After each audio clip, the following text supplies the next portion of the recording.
Heather, Will Graves with the Associated Press. Do you have a timeline on this? And I'm curious about the budget. I just lost a lot of money on the first question. No, I'm kidding. Yes, we do have a timeline. The arena and the sports performance complex will be the first project.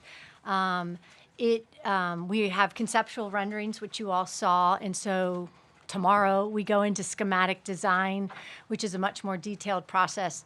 We will break ground in the summer of 2021, and it will open in the fall of 2023 for the arena and the sports performance complex. And then the indoor track and band complex is about a year behind. It'll stagger a year later. And it may, whether it opens in the fall of 2024 or the spring of 2024 is a little bit yet to be determined, but it'll be about a year behind the arena and sports performance complex. Heather, Jim Hammond, PantherLair.com. I know we already talked about women's lacrosse, but how's the project progress going with that project?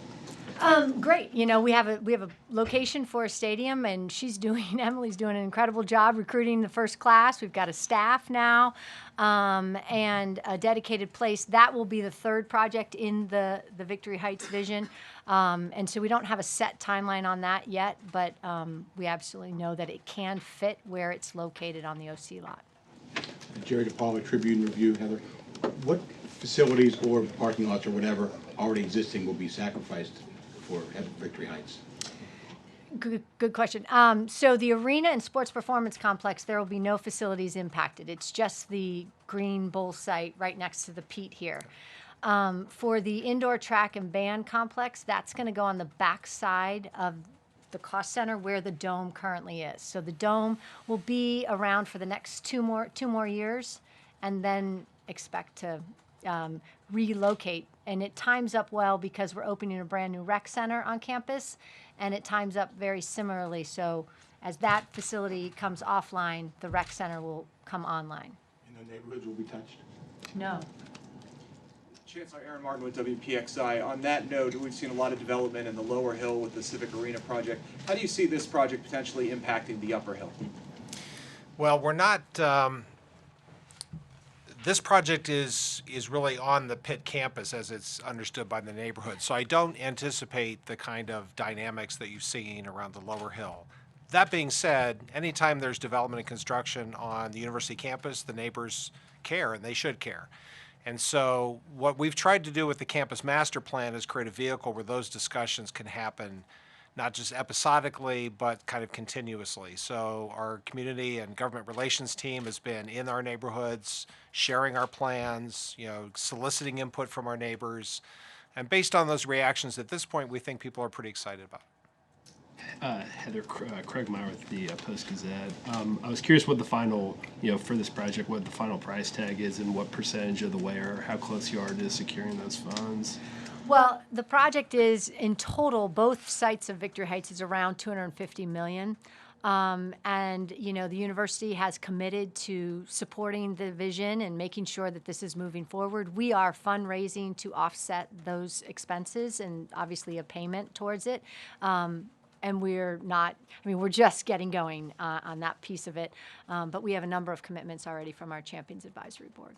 Heather, John McGonigal, Post-Gazette as a follow-up. Is there a hope of a certain percentage that you can get from donors and try and offset that? Is there a percentage that you're hoping to hit? We have goals internally with our development team, but the project is not contingent on a certain percentage being raised. Yeah, as much as possible is obviously the answer you want. The way this is being done, of course, the university is debt financing the project, which is why we're going to make the commitment that this is going to happen. And I think, particularly in the face of failed past promises to do this, that was an important step for us to make this commitment on a time certain and to do it. And the other thing, these questions about staging have come up. One of the reasons you see this particular staging has to do with there's other projects happening on campus, chillers, infrastructure. So, when you're in a dense urban environment, it's like dominoes. One project impacts the others. And we didn't think it was fair to put a lot of contingencies on this project because it would have repercussions all over. That being said, you pay back debts. And, the question is where those revenues come from. So to the extent we maximize fundraising support, it really provides the athletics program with that flexibility to continue to compete and grow in the future. If those, if that fundraising performance isn't there, that's kind of a tax on our future, if you will. And so that's why we think we actually think the donor base and fan base for the University of Pittsburgh is going to be really excited about this. This is such a high impact investment. It's really exciting. It's going to touch these student athletes in a direct way. So we think it's going to be a big fraction, even though we're not tied to any particular one. Could we take just a couple more questions, please? Heather Allen Saunders from Pittsburgh Sports. Now, I know this has been a vision that you've been talking about since almost right after you got here, but how much has the success of the volleyball team helped to move this thing along or made it a bigger priority in people's minds, maybe with donors? I just think volleyball has raised the awareness of how you can be successful here at Pitt and start to build something. But I really feel that in order to sustain that level of success, we've got to match the investment from a facility standpoint. It certainly helped because I think people realize that success can be realized here at Pitt, but it's not. Wasn't the impetus by any means. Heather, Joe DeStio from KDK Radio. How's parking?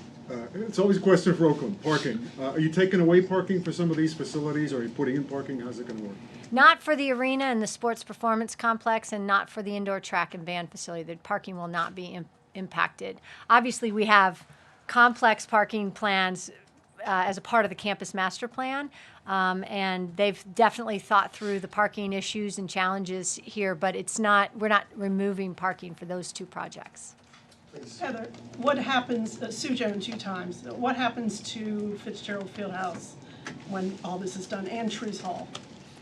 That is yet to be determined. Those obviously will not be necessary for continued athletic facility project, uses. And I think it'll be a part of our campus planning as we move forward. What's the best use of the Fitzgerald Fieldhouse site? And then what is the best use of Trees Hall? We have not yet determined. One final question, please. Anyone? Will they be raised or demolished, or haven't you decided yet? We haven't decided.